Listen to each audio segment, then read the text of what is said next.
Rahasia dua kekayaan Nabi Sulaiman dan kerajaan tak terbatas.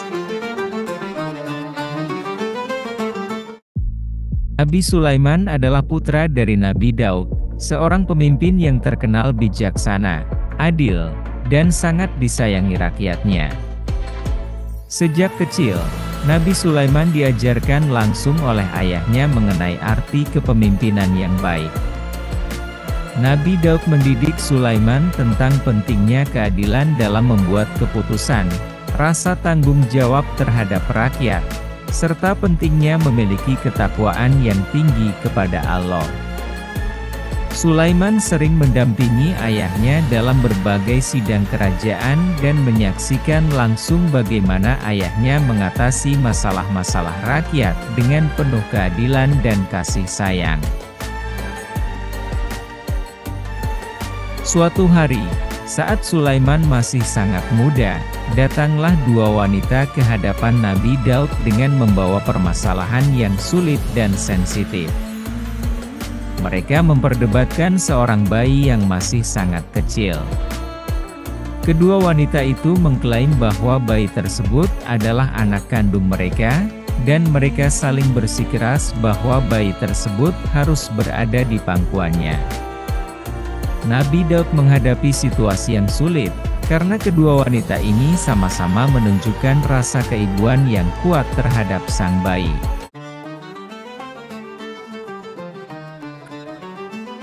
Ketika perdebatan semakin memanas, Sulaiman, yang berada di sisi ayahnya, berpikir cepat dan cermat. Ia kemudian meminta izin kepada ayahnya untuk berbicara, dan Nabi Daud memperkenankan Sulaiman memberikan saran. Dengan tenang, Sulaiman mengusulkan solusi yang mengejutkan. Ia menyarankan agar bayi tersebut dibagi menjadi dua bagian, sehingga setiap wanita mendapatkan separuhnya. Tujuannya adalah untuk menguji siapa di antara kedua wanita itu yang benar-benar ibu kandung bayi tersebut. Wanita yang lebih tua setuju dengan saran ini, namun wanita yang lebih muda justru menangis dan memohon agar bayi itu tidak dilukai. Ia bahkan rela menyerahkan bayi tersebut kepada wanita lain daripada harus melihatnya tersakiti.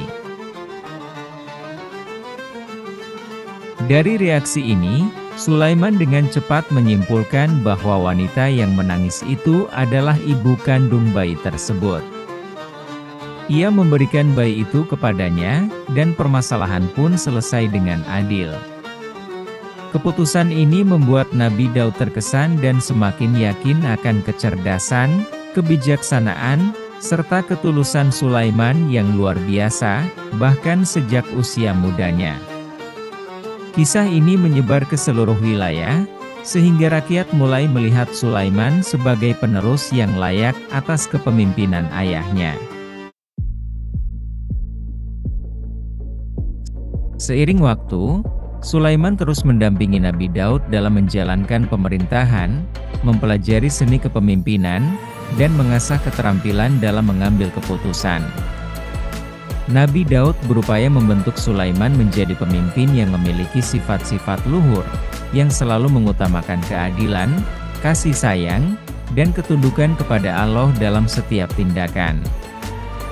Bimbingan Nabi Daud ini menjadi bekal yang tak ternilai bagi Sulaiman ketika tiba saatnya ia mengambil alih tahta dan memimpin kerajaannya. Pengangkatan Sulaiman sebagai raja. Ketika Nabi Daud wafat, tahta kerajaan jatuh ke tangan Sulaiman. Meskipun masih muda, ia telah mengembangkan kebijaksanaan yang mendalam dan keteguhan iman yang kokoh berkat bimbingan ayahnya. Sebagai raja baru, Sulaiman dihadapkan pada tanggung jawab besar, menjaga keutuhan, kedamaian, dan keadilan dalam kerajaan yang ditinggalkan ayahnya. Namun, berbeda dengan pemimpin lainnya yang mungkin merasa tergoda untuk menggunakan kekuasaan untuk keuntungan pribadi, Sulaiman berfokus pada misi utamanya, yaitu menjalankan amanah yang diberikan oleh Allah untuk menegakkan kebenaran dan keadilan. Sulaiman mengambil waktu untuk mengenal rakyatnya secara langsung, mendengar kebutuhan mereka, serta memastikan bahwa tidak ada satupun orang yang merasa terabaikan. Ia ingin menjadi pemimpin yang dicintai dan dihormati, dan ia sangat memperhatikan nasib rakyatnya, terutama kaum yang lemah dan membutuhkan. Dalam setiap putusan yang ia ambil, Sulaiman selalu merujuk kepada hukum-hukum Allah, sehingga seluruh rakyat hidup dalam kedamaian dan kemakmuran. Di bawah kepemimpinan Sulaiman, wilayah kekuasaannya menjadi makmur dan damai. Rakyat hidup tanpa ketakutan dan merasakan keberlimpahan, berkat kebijakan Sulaiman yang bijaksana dan adil. Namun, sebagai manusia biasa, Sulaiman merasakan adanya keterbatasan dalam memimpin. Ia menghadapi tantangan yang tidak mudah dan kesulitan dalam menjaga kesejahteraan rakyat. Ia sadar bahwa untuk menjalankan tanggung jawab ini dengan baik, ia memerlukan bimbingan dan bantuan yang lebih besar dari Allah. Pada suatu malam, dengan hati yang penuh kerendahan dan keyakinan, Sulaiman mengangkat tangannya dalam doa yang tulus dan khusyuk. Dengan penuh keikhlasan, Sulaiman mengucapkan kalimat yang diabadikan dalam surah As-Sa'd ayat 35. Qala rabbi ighfirli wa habli mulka la yanbaghi li ahadin min ba'di innaka antal wahhab. Ya Rabbku, ampuni segala dosaku dan beri kepadaku kerajaan yang tidak akan bisa dimiliki oleh seorang pun setelahku. Sesungguhnya Engkaulah yang Maha Pemberi.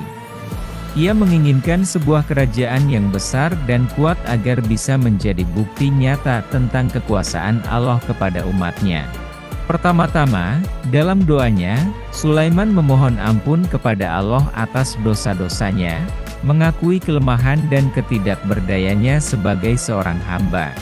Setelah memohon ampunan, barulah ia meminta sebuah kerajaan yang tiada bandingnya, sebuah kerajaan yang tidak pernah dimiliki oleh siapapun sebelumnya dan tidak akan dimiliki oleh siapapun setelahnya. Allah, yang Maha Pemurah dan Maha Pengasih, mendengar dan mengabulkan doa Nabi Sulaiman. Allah memberikan beberapa mukjizat yang luar biasa kepada Sulaiman, sehingga kerajaannya menjadi yang termasyhur di muka bumi. Mukjizat-mukjizat ini menjadi bukti nyata dari kekuasaan Allah, yang menginginkan agar manusia menyadari kebesaran dan kekuasaannya yang melampaui segala sesuatu, yaitu salah satu mukjizat paling menonjol adalah kemampuannya untuk berbicara dan berkomunikasi dengan hewan. Pada suatu hari yang cerah, Nabi Sulaiman memimpin pasukannya yang terdiri dari manusia, jin, dan hewan. Di tengah perjalanan, saat Sulaiman dan pasukannya mendekati sebuah lembah, ia tiba-tiba mendengar suara lembut namun penuh kepanikan dari seekor semut kecil. Semut itu berteriak kepada teman-temannya, "Segera masuk ke sarang. Ada pasukan yang datang, dan mereka akan menginjak kita." Respon Sulaiman. Mendengar suara semut tersebut, Sulaiman segera menghentikan langkahnya. Dengan senyum lembut di wajahnya, ia memerintahkan pasukannya untuk berhenti dan berdiam diri. "Wahai pasukanku, berhentilah sejenak. Dengarkan suara makhluk kecil ini. Kita tidak ingin melukai semut-semut yang tak berdaya ini." Sulaiman kemudian berbicara kepada semut itu dengan nada lembut, "Jangan khawatir, sahabat kecil. Kami akan berhati-hati agar tidak melukai kalian." Para prajurit dan jin yang berada di sekitarnya terkejut namun kagum melihat betapa Sulaiman menghargai makhluk kecil ini. Hudhud dan kabar dari negeri Saba. Setelah kejadian tersebut, Sulaiman melanjutkan perjalanan bersama pasukannya. Beberapa waktu kemudian, burung hudhud, salah satu hewan yang paling dekat dengan Sulaiman, tiba dengan terbang rendah di atas kepala Sulaiman. Burung ini sering menjadi mata dan telinga Sulaiman, mengantarkan berita dari jauh. "Wahai Raja," kata Hudhud dengan suara merdu, "aku telah melihat sesuatu yang sangat penting. Di negeri Sabah, ada seorang ratu yang memimpin rakyatnya, tetapi mereka menyembah matahari dan meninggalkan Allah." Sulaiman mendengarkan dengan seksama. "Apa namanya ratu itu?" tanyanya dengan penuh rasa ingin tahu. "Namanya Balqis, dan negeri itu dipenuhi dengan kekayaan dan kemewahan," jawab Hudhud. "Namun, rakyatnya terjebak dalam kesesatan. Mereka tidak mengenal Allah yang Maha Esa." Tindakan Sulaiman. Setelah mendengar laporan tersebut, Sulaiman merasa bahwa ini adalah kesempatan untuk menyebarkan ajaran tauhid kepada Ratu Balqis dan rakyatnya. Ia memahami bahwa kekuasaan dan kekayaan bukanlah tujuan akhir, tetapi pengakuan terhadap keesaan Allah adalah hal yang paling penting. "Nah, Hudhud," Sulaiman berkata, "kita harus mengajak Ratu Balqis untuk mengenal Allah. Kita akan mengirim surat kepadanya sebagai ajakan untuk berserah diri kepada Tuhan Yang Maha Esa, kekuasaan atas jin." Nabi Sulaiman adalah seorang raja dan nabi yang diberkahi dengan banyak mukjizat dari Allah. Salah satunya adalah kekuasaan atas jin. Jin, makhluk yang tidak tampak dan memiliki kekuatan yang jauh melampaui kemampuan manusia biasa, tunduk pada perintah Sulaiman. Ini adalah bagian dari kehendak Allah untuk menjadikan Sulaiman sebagai pemimpin yang tidak hanya menguasai manusia, tetapi juga seluruh alam, termasuk makhluk-makhluk gaib. Jin sebagai pembantu setia. Sulaiman memanfaatkan kekuasaan ini dengan bijaksana. Dia tidak hanya memerintah dengan tangan besi, tetapi menggunakan kebijaksanaan dan keadilan dalam setiap perintahnya. Jin-jin yang berada di bawah kekuasaannya terdiri dari berbagai jenis, ada yang kuat, ada yang cepat, dan ada pula yang memiliki pengetahuan yang luas. Dengan kekuatan ini, Sulaiman dapat memerintahkan mereka untuk melakukan berbagai proyek besar yang memerlukan tenaga dan waktu yang sangat banyak. Istana Lantai Kaca. Setelah beberapa waktu bekerja keras, istana megah itu akhirnya selesai dibangun. Sulaiman memerintahkan para jin untuk membuat lantai dari kaca bening yang menyerupai air. Lantai ini tidak hanya untuk memperindah istana, tetapi juga sebagai simbol keajaiban Allah dan kemampuan luar biasa yang diberikan kepada Sulaiman. Ketika cahaya matahari masuk melalui jendela-jendela besar, lantai kaca tersebut berkilauan, menciptakan ilusi yang memukau bagi siapa saja yang melihatnya. Kedatangan Ratu Balqis. Ketika Ratu Balqis tiba di istana, ia terpesona oleh keindahan yang ada di hadapannya. Belum pernah ia melihat bangunan semegah itu. Begitu memasuki ruangan utama, dia melihat lantai yang tampak seperti air. Dia terkesima dan tidak berani melangkah lebih jauh karena khawatir akan terjatuh ke dalam kolam. Menyaksikan kebingungan Balqis, Sulaiman tersenyum dan menjelaskan dengan lembut, "Ratu, ini bukan kolam, tetapi lantai kaca yang indah. Silakan, jangan ragu untuk melangkah."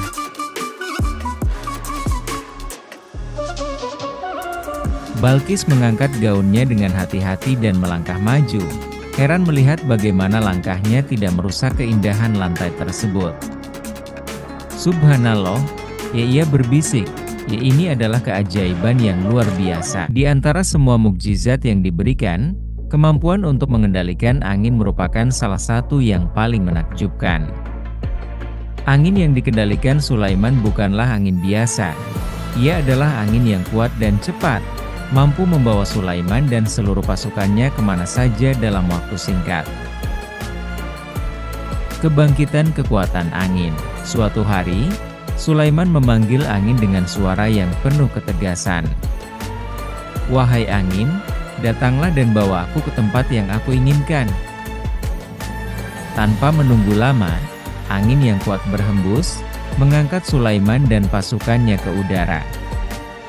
Mereka meluncur melalui langit, merasakan kebebasan dan kecepatan yang belum pernah dialami sebelumnya. Dengan kendali atas angin, Sulaiman bisa mengunjungi berbagai daerah di kerajaannya tanpa terhalang oleh jarak. Ia seringkali menggunakan mukjizat ini untuk memeriksa keadaan rakyatnya, mengawasi kehidupan mereka, dan memastikan bahwa keadilan ditegakkan di setiap sudut kerajaannya. "Aku ingin melihat bagaimana keadaan rakyatku. Apakah mereka hidup dalam kedamaian dan kesejahteraan?" diujar Sulaiman dengan penuh semangat.